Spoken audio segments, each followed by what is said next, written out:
Our guest speaker, Mr. David G. Perry.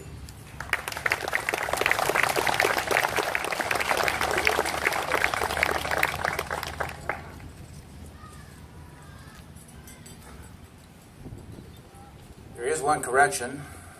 We have a granddaughter. So we have 3 grandchildren. To the family members and friends of those precious lives lost to us, I once again am humbled and honored to share with you on this Memorial Day. When John asked me a month or so ago to speak this year, I told him it was too soon to come back and share, let alone ask a second time. He assured me it was right, and I agreed. I am compelled, before I start this speech today, this talk, to do something because I feel so led to do it. So I'm going to have to do this. So you need to bear with me just for a moment. I was reading in my Bible a couple of days ago in the book of Deuteronomy. I want to read you just 2 verses. It says, "When you go out to battle and see people more numerous than you, do not be afraid of them, for the Lord your God is with you and fights for you."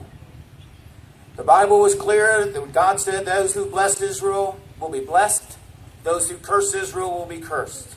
We have blessed Israel, and that's why the United States has been so powerful, because God of the universe is with us, and He fights for us.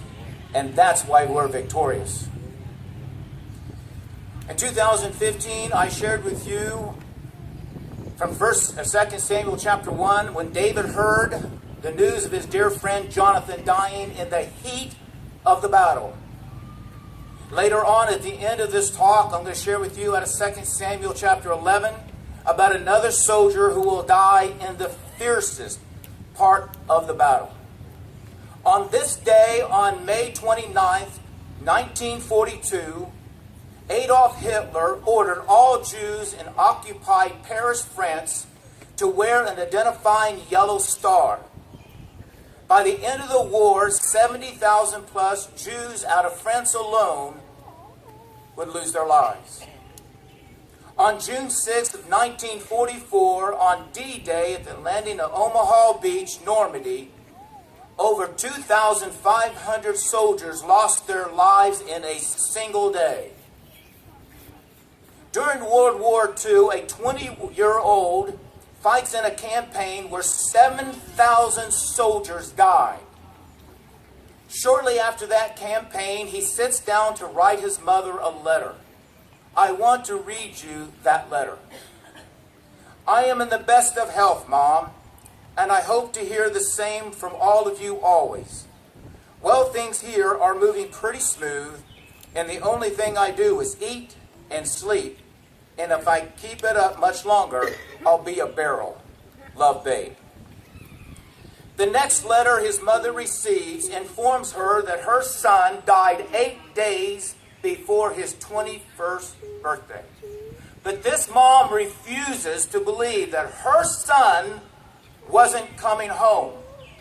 Every day when she would see a newspaper picture of the war, she would swear that she sees her son in that picture. However, eventually her son came home. And this mother got to see her son in a casket. The soldiers in World War II were dying at an average of 1,000 a day. I have personally walked the hollow grounds of Luxembourg American Cemetery, where 5,076 American service members are buried. On 22 occasions, 2 brothers rest side by side in adjacent graves.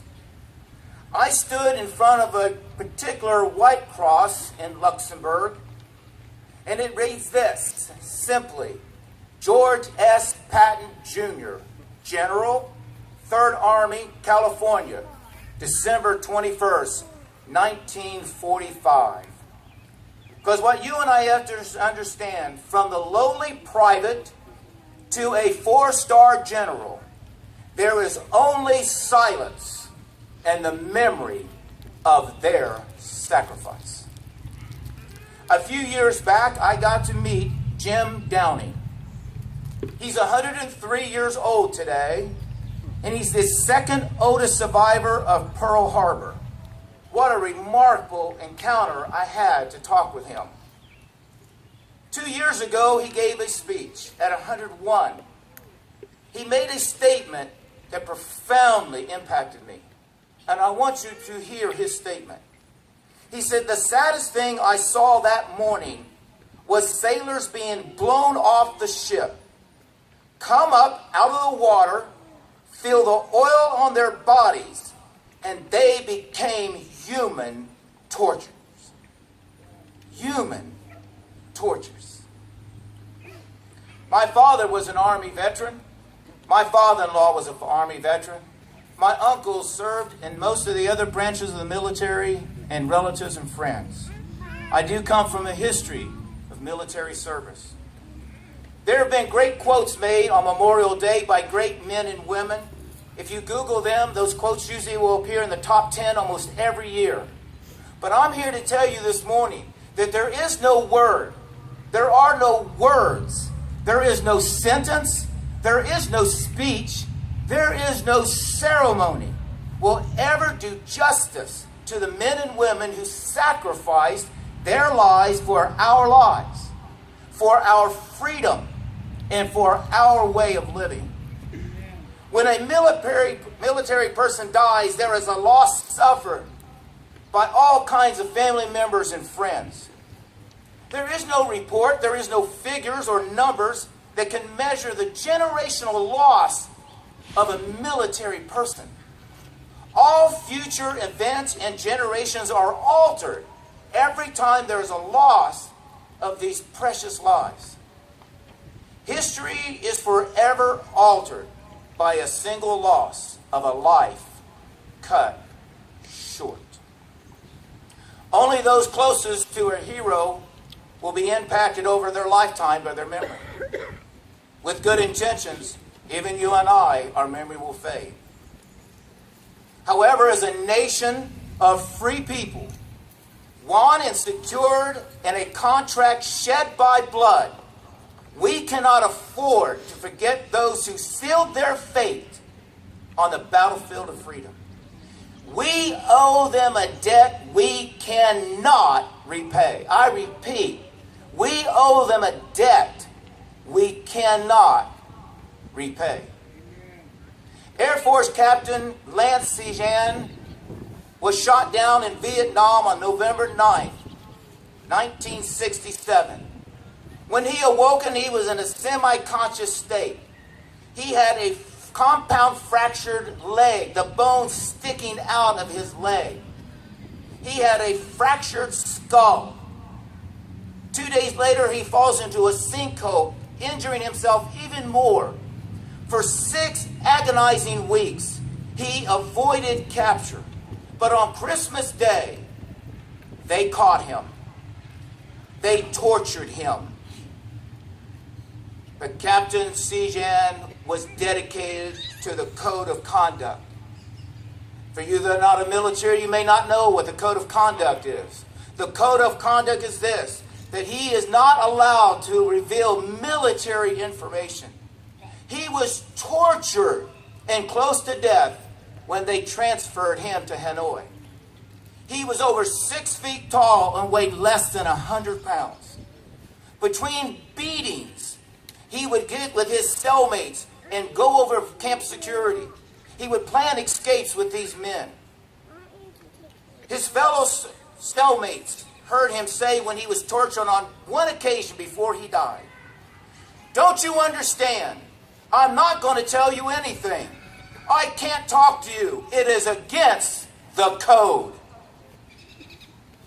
Working in shifts in the latter hours of his life, his cellmates cradled his head in their laps.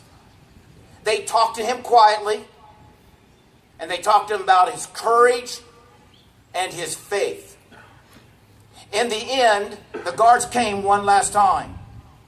And Lance told his buddies, "It's over, boys. It's over." And he called out to his father to help him. One of his cellmates who survived once later said this: "Captain Lance Sejan was a free man from a free country who kept his dignity to the last moment of his life." C.K. Chesterton said this: "A true soldier fights not because he hates what's in front of him, but because he loves what is behind him." Francis A. Walker said, "We come not to mourn our dead soldiers, but to praise them, and that's why we're here today." President James A. Garfield said, "For love of country, they accepted death." I will end Memorial Day talk with you as I did in 2015. I would like to share with you about a soldier in the Bible who died in battle. In 2015, again, I shared in 2 Samuel 1 when David heard of Jonathan dying in the heat of battle. I'd like to share with you a man, a soldier, in 2 Samuel 11 who died in the fiercest part of the battle. 2 Samuel 11:17 simply says this: "And Uriah the Hittite also died." Who was Uriah the Hittite? David was surrounded by what the Bible calls mighty men. He always had 30. If one of them would die, he was replaced. He always had 30. There were 39 total. Uriah was one of the mighty men. So let me share just a thought about Uriah. Who was he? He was a faithful spouse to his wife. He was a faithful servant to his king David. He was a faithful soldier to his commander Joab. He was faithful in battle in the front line of the fiercest battle. He was faithful to the end. And Uriah the Hittite also died. Why do I talk about Uriah the Hittite of the Bible when we're here to talk about American military? Because they are just like him. They were faithful, faithful, faithful. And you and I should never forget their faithfulness. So who were the American military who died? They were faithful, single people. They were faithful sons and daughters. They were faithful spouses. They were faithful parents. They were faithful to their president. They were faithful to their commander. They were faithful in battle, in the front line of the fiercest battle. They were faithful to the end. And the American military also died. John 15:13 says this: "Greater love has no one than that one lays down his life for his friends." Our brave military understand this biblical principle all too well. If you've ever camped deep in the woods, you keep a fire ablaze. The reason is because you see all kinds of eyes peering in. And the dimmer the fire gets, the closer those eyes get. And you are concerned what those eyes might be. So it is in America. As the fire of freedom grows dim, as the fire of honoring our brave dead grows dim, the enemy draws closer. As Memorial Day seems to be fading in participants and attendees and onlookers, and sadly emphasis, this great nation will cease to be great if we fail to recognize and praise and honor the honored dead. who paid a debt with their shed blood that you and I cannot repay. The number of God is the number 7. It stands for perfection. I am going to ask you to bear with me as you and I honor the American military 7 times. There was a sheet of paper that was handed out to you, hopefully as you arrived. As you notice, there is 7, 1 through 7. The same question is beside every number. The response is the same. If you desire to participate and honor our military, I'm going to ask you to respond. If you are able at this point, and if you're not, everyone understands. But if you are seated, if you could stand as we do this part, because this is how we'll end today. As you look at that piece of paper, I want to go over it with you just for a moment. The response is broken down in 3 parts. It says, they are the faithful ones who died. I'm going to ask that same question 6 times. On the 7th time, I'm going to raise my hand and we're going to stop. I will ask that question the last time. But on the last time, may there be a cry that comes out of Gallipoli City Park that the world can hear today on May 29th, 2017. So if you're ready, I'm ready. Who are the American military we honor today?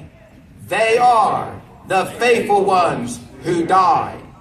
Who are the American military we honor today? They are the faithful ones who died. Who are the American military we honor today? They are the faithful ones who died. Who are the American military we honor today? They are the faithful ones who died. Who are the American military we honor today? They are the faithful ones who died. Who are the American military we honor today? They are the faithful ones who died. Whatever breath you have, to what your ability it is to shout, that the world will know that on this ground today, we shout for our honored dead. The last time. Who are the American military we honor today? They are the faithful ones who died.